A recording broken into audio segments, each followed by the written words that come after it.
Hi everyone, and welcome back to another Planetarium show. My name is Jessica. I am the director of the Planetarium, and with me tonight is one of the students who is probably a familiar face if you've been here before, but I'll still let him introduce himself. Hi, my name's Eli. I'm a physics and astronomy student at UMD.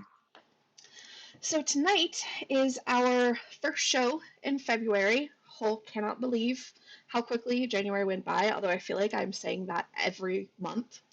But it definitely feels like that. But as is customary, our first show of the month is What's Up in the Sky for the month, this time being February edition. And so we're going to tell you what you can find up in the night sky. A couple of news things as well coming up, and then some kind of sneak peeks at what we're going to be doing for our shows throughout the month. So I'm going to get set up while I am getting my view switched over. If you have any questions for me, you can leave them down in the comments. Oops, wrong thing. There we go. You can leave them down for me in the comments. Eli's going to be watching those and will let me know as questions pop up. We'll also have time at the end to answer questions as well. So let's get to it. What's up, February edition? And we are going to be starting off with our moon. As you know, the moon goes through a set of phases over the course of about 28 days. So for the month of February, the very first phase we're going to see is the third quarter phase coming up tomorrow, actually. And then about a week later, on February 11th, we'll have the new moon, which we don't actually see. Then about a week after that, on February 19th, we have the first quarter. And then about a week later, on February 27th, we have the full moon, which for the month of February is often called the snow moon, which I kind of like. I really like that one. Listed here, you can also see when the moon at different phases is going to rise and set. If you didn't know, the moon is up at different times of the day and night, depending on the phase of the moon. And so we can see here when it's best seen. All right, moving on from the moon now, let's take a look at what the planets are going to be doing this month. And we're going to start off with the planet closest to the sun, little Mercury. Mercury right now, the very beginning of the month, is going to be very, very low in the southwestern sky right after sunset, as you can see here. It is slowly making its way closer and closer to the sun. So after the next couple days, we probably won't see it anymore. It's going to be too close to the sun for us to get a good view of it. But give it a few weeks, and at the end of the month, Mercury is going to start to be visible just before dawn in the southeast sky. So it's going to move from being in the evening to being up in the morning. You can also see here that we have some other planets that are going to be nearby Mercury as well that I'll talk about. But this is going to be towards the end of the month. So you're seeing here about February 16th is about when it's going to start to be visible. And then over the course of the next couple weeks of the end of the month, it'll be further and further from the sun, so it'll be more and more visible in the pre-dawn sky.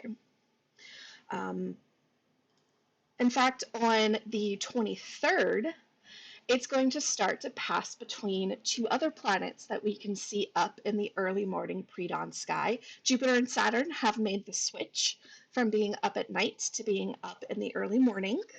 And starting on February 23rd, Mercury is going to actually start to move in between Jupiter and Saturn. And you can see those three up very nicely there at the end of the month. All right, another early bird this month is the planet Venus.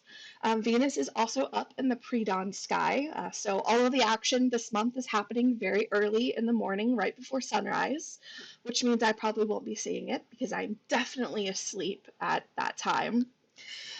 But starting in the beginning of the month, we will see it pretty low just before sunrise up in the eastern sky.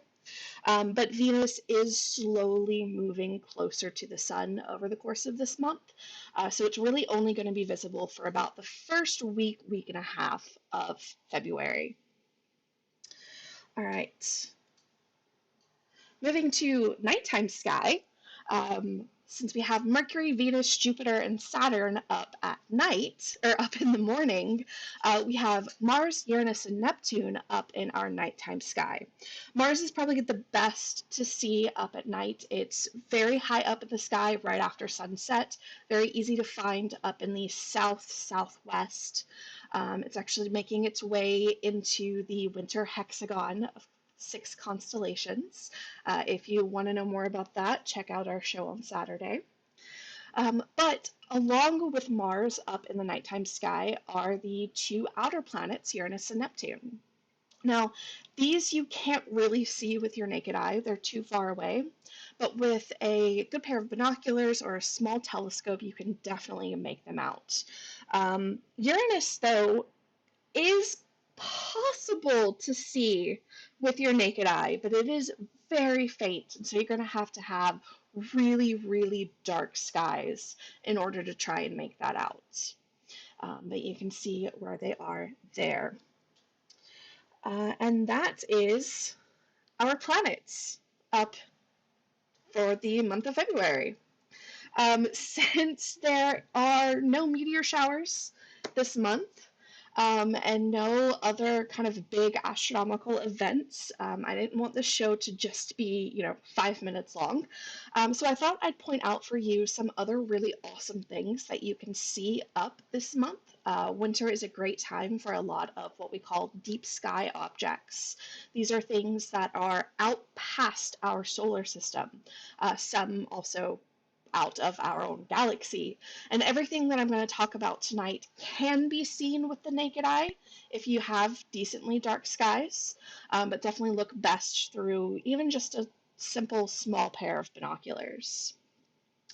But we are going to start off with my favorite object to look at in the winter sky, and that sits in the constellation of Orion, right down from Orion's belt, we can find this row of stars that are typically thought of as the Sword of Orion. And it looks like there are 3 stars there, but if we zoom in close, we see that that middle star is not actually a star. It is a big gas cloud. We call these gas clouds a nebula. And since this is in the constellation of Orion, it's known as the Orion Nebula. As I said, this is visible to the naked eye if you have dark skies. You can even discern that it's not a point of light, that it is kind of a fuzzy patch there in the middle of his sword. But it does look best through a pair of binoculars or a small telescope, and you can really start to see some of the colors pop out, the swirls of the gas cloud. And this gas cloud in particular is what we call a star-forming region. So it's an area where stars are actually being born. So it's a really cool, beautiful object that I love looking at. Another one nearby sits up in the constellation of Taurus the Bull here. A good tip to help you find it is to take the belt of Orion and follow that upward, and you'll end up at this little object here that some people think is the Little Dipper, because it does look like a little mini dipper. But this is actually the Pleiades star cluster. Pleiades is also known as the Seven Sisters, and that's because in good dark skies you can see 6 to 7 bright stars really close to each other, and so that number 7 really kind of plays a part. But this star cluster is actually made up of several hundred to maybe even a couple thousand stars. It's what we call an open cluster, and this one is very, very easily visible to the naked eye, even with some moderate light pollution. You can see it. It's super bright and beautiful to look at. One other thing in the kind of southeastern sky actually sits right over here. This is Cancer the crab, and right in between the crab's claws sits another little star cluster known as the Beehive cluster. This, like Pleiades, is an open star cluster. I think these look really pretty, these bright, glimmering, almost like jewels that are packed in together. Um, this one, again, is visible to the naked eye, but is best seen through a small telescope as well. And then lastly, what is typically thought of as more of a fall object is still up in the evening after sunset, and it is the Andromeda Galaxy. So the best way to find it is to actually find the big W in the sky, which is currently in the northwest right after sunset. This is Cassiopeia. And if you take this part of the W, it forms an arrow that'll point you to this little fuzzy blob here. That fuzzy blob is the Andromeda Galaxy. This is an entirely separate galaxy from our own, located about 2.5 million light years away, and you can see it with your naked eye. You do not have to have a telescope to see. It is the only thing outside of our galaxy that we can see without a telescope. With just your eye, it'll be this faint little fuzzy patch, but of course, if you have a pair of binoculars or a telescope, that'll let you see a bit more detail there, and you can even start to make out some of the like dust lanes that stretch through the disk of this galaxy. All right, so those are just a few other things to look out for up in the night sky. I know it is February. We've definitely got a cold snap coming here in just a few days. But if you have a clear night and you want to bundle up and go out for a little bit, there are some really great things to find. And with that, let's move on to slightly different objects. You may know that every so often we can actually see the International Space Station as it passes overhead. Um, Scott, yeah, before we get too far into this next topic, we got a question from Pam Muchler, I believe is how it would be pronounced. It says, I live in Duluth, but am in Maui presently. We are seeing a beautiful moon during the day. How often does this happen? so you can see the moon up during the day for about 2 weeks. It spends about 2 weeks up in the daytime sky and about 2 weeks up in the nighttime sky. And that is all to do with its position in its orbit around the Earth. So when it's in the kind of crescent phases, that's when it's closer to the sun in our sky, and so we see it up during the day. And then when it's past the quarters into the kind of gibbous phases, that's when it is primarily up at nighttime. That was a good question. Okay, International Space Station. What's really cool is with this space station, we can actually see it if it passes over your area.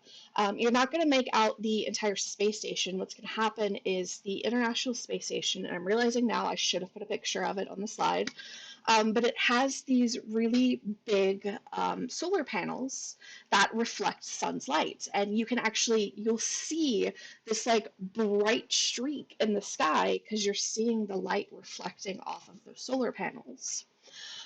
So when it's up is going to just depend on the orbit of the International Space Station. Its orbit around the Earth kind of changes over time.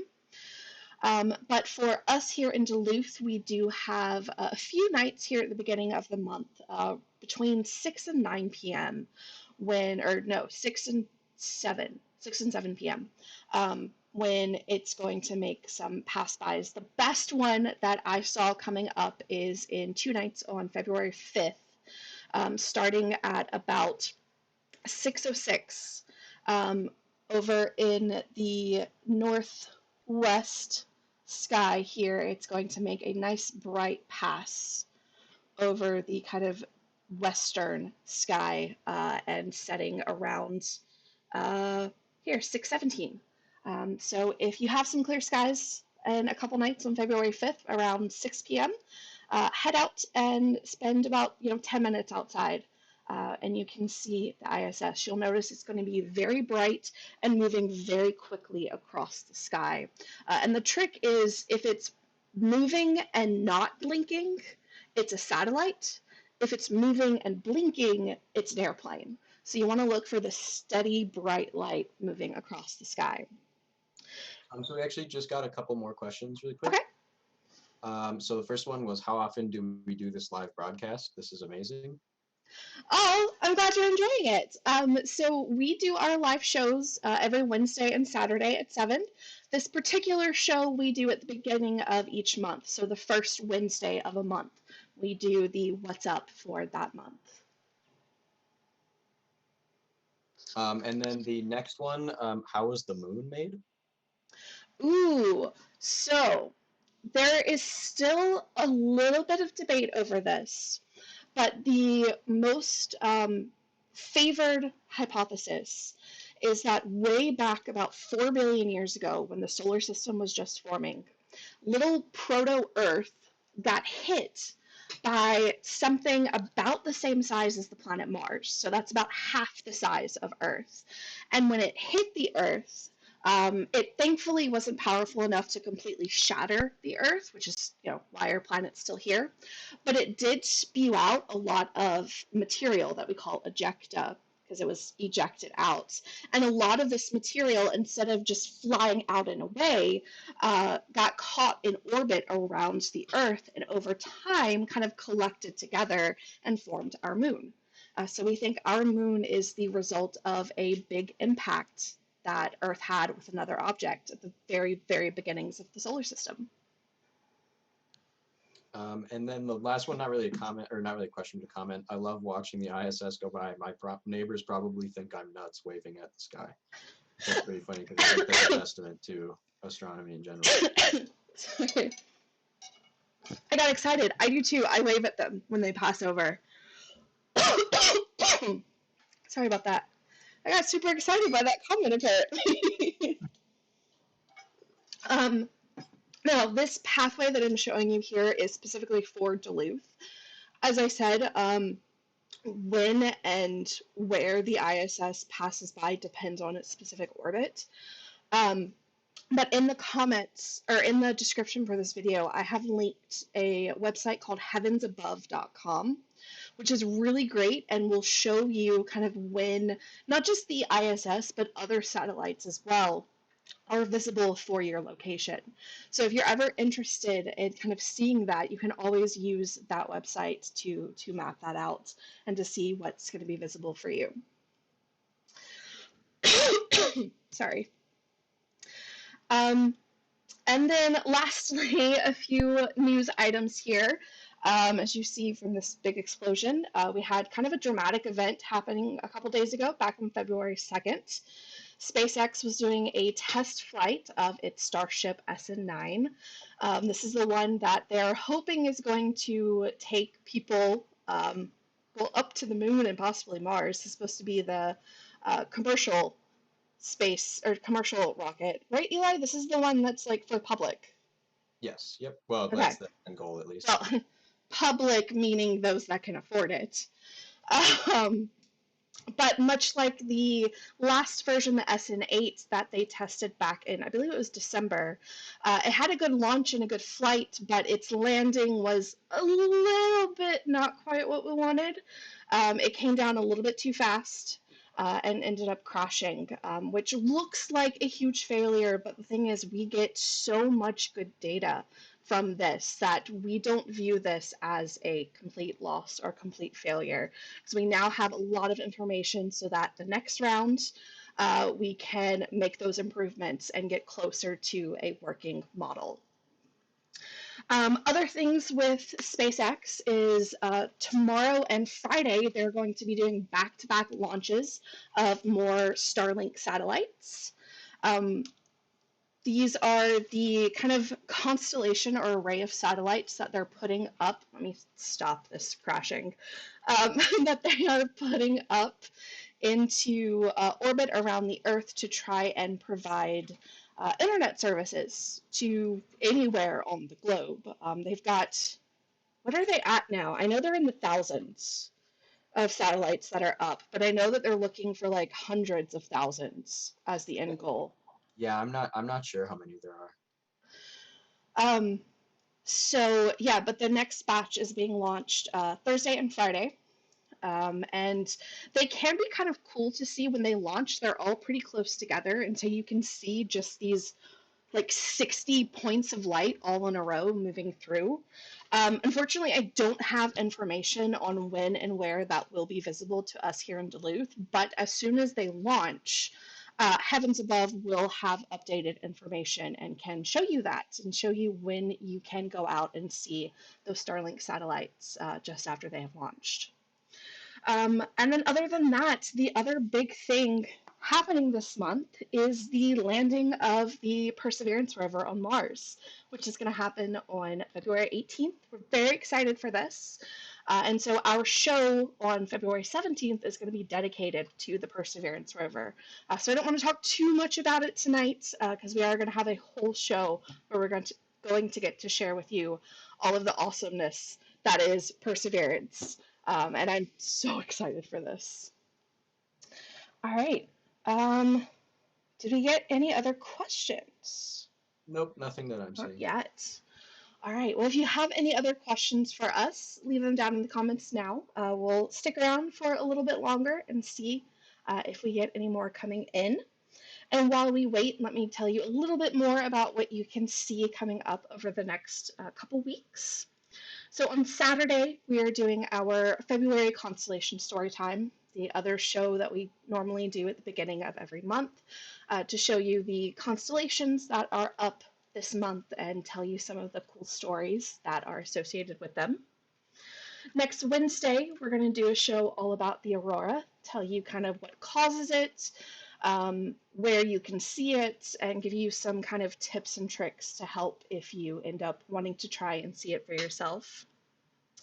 And then next Saturday, since it is the day before Valentine's Day, we are going to do a special show, Love is in the Stars, that's going to look at all of the love stories that both romantic love, but also friendship, familial, all sorts of really sweet and some funny and some a little sad, but all of the different types of love stories that are told in the stars. Um, Lastly, uh, we are still offering our private virtual shows. So if you're interested in having a private show with us, you can find information about that on our website. And this does include also virtual field trips for school classes as well. Yeah. Do we get anything else? We got two more related to the SpaceX SN9. Why did they think it crashed? Did the boosters not work correctly? I don't know that they've publicly come out and said what went wrong. I think it's just that the new system they're using to facilitate a successful landing is new. Very new. It's not they haven't really nailed it down yet. I don't Yeah. think this crash was very unexpected. Like I don't No. think it as a shock that this happened. Same with the last one with SN8. Like they pretty much knew it was going to happen. Yeah, But the point of the test launch was to get that data so yeah. that we could That's an see. expensive experiment, but one that needs to be done so that people don't get hurt in the future. Right. And with Um, a private company, they can do that. yeah. Yep. They can put as much money into those prototypes as they want. Those ships don't even have to be made of whatever they're made out of. What is it? Is it steel? Yeah, Uh, stainless steel, right? yeah, it's stainless steel. They shouldn't be made out of that because stainless steel is really heavy and hard to move. But Elon Musk decided to make them out of stainless steel because he thought it looked cooler. Yeah. Aluminum usually is what's used for spaceships, and it makes it way easier to push the object. But nope. Private Uh, company. yep. If he wants, that's his money. Um, and then the only other question was, does the moon affect the ocean tide? Yes. The moon is the cause of the tides. So let me see if I can pull up a picture real quick, actually.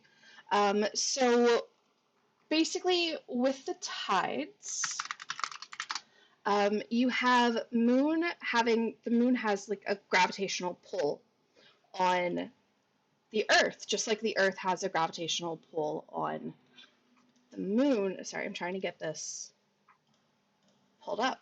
There we go. Let's go to this. So the thing is, the gravitational pull decreases with distance. So the part of the Earth that's closest to the moon feels a stronger pull than the center, which feels a stronger pull than the other side of the Earth. And it's this difference in pulls that essentially stretches the Earth into this like two bulges on either side.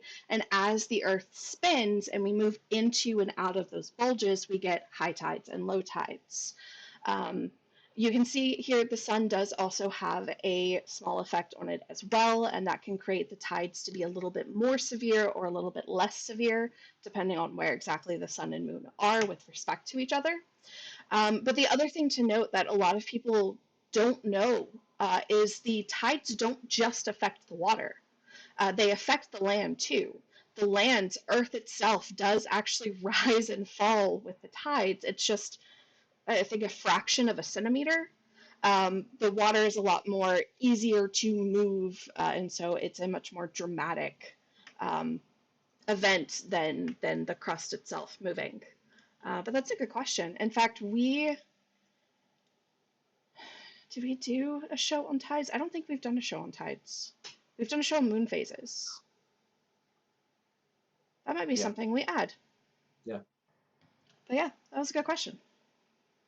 So we got one more. What's a good app to have to identify stars and planets? I know Jessica and I are going to have different answers because we have different devices. So I will go ahead and say there are lots of them that are free, and they're all pretty similar. Differences being in like art that they use for like the images of the constellations. I personally use an app called SkyMap. It is only for Androids though. Another one that I really like that is both Android and Apple is Star Chart. And both of these work the same way in that they use your phone's GPS so that when you hold it up on the screen, it'll show you a rendering of like what you're looking at with stars, constellations, planets, all of that stuff labeled. And then Eli, what's yours? So I have an Apple device. And I think this one is only available on Apple. I would have to double check that. It's also I think $2 or $1.99. But I think it's really worth it. It's called Sky Guide, Sky Space Guide. I can try to show the icon. That's definitely not going to work. No. Um, it's just a constellation on a blue background. And the reason I like that one a lot is because it will send me push notifications when something interesting is in the sky. So, for example, when the International Space Station passes by, I get a push notification. So it always tells me when I should go out and check something out. Lately, I've been ignoring them because usually I get them very late at night and it's cold. But it's pretty useful nonetheless. So Sky Guide on Apple devices is my favorite. Yeah, that's really cool. I like that feature. Yeah, it's really I definitely just went with the free ones, but yeah. My astronomy teacher in high school told me about it, and so I bought it. yeah. But there's lots of them, and they all work on very similar premises. Right. So, yeah. Another thing you can get is even just printing off a star chart. And I do have a link to a site that does monthly star charts in the video description if you are interested in printing off one of those. The other thing you can do is the program that I used to get the images for like where the planets were in the sky this month is a program called Stellarium, which is free to download on computer, and I have that linked in the description as well. And that's another useful tool to help you kind of learn the night sky. All right. Is that everything? I think that's everything. Yeah. All right. Some really great questions tonight. Thank you guys. And thank you for joining us. One last thing to mention, if you do enjoy what we're doing and want to support us, we are selling these really cute stellar distancing t-shirts that has the Earth and a little asteroid flying by telling them to, watch your stellar distancing. We're selling these to help us raise money since we have been closed for almost a year now. So if you like what we do and are able to support us, we appreciate it. All right. Well, I think we're going to wrap up there. I'm not seeing any other questions come through. Thank you, everyone, again, so much for joining us. We hope that you liked the show. If you did, come back and see us again, doing shows every Wednesday and Saturday at 7. And yeah, we hope you have a wonderful rest of your evening, and we will see you next time. Bye, everyone.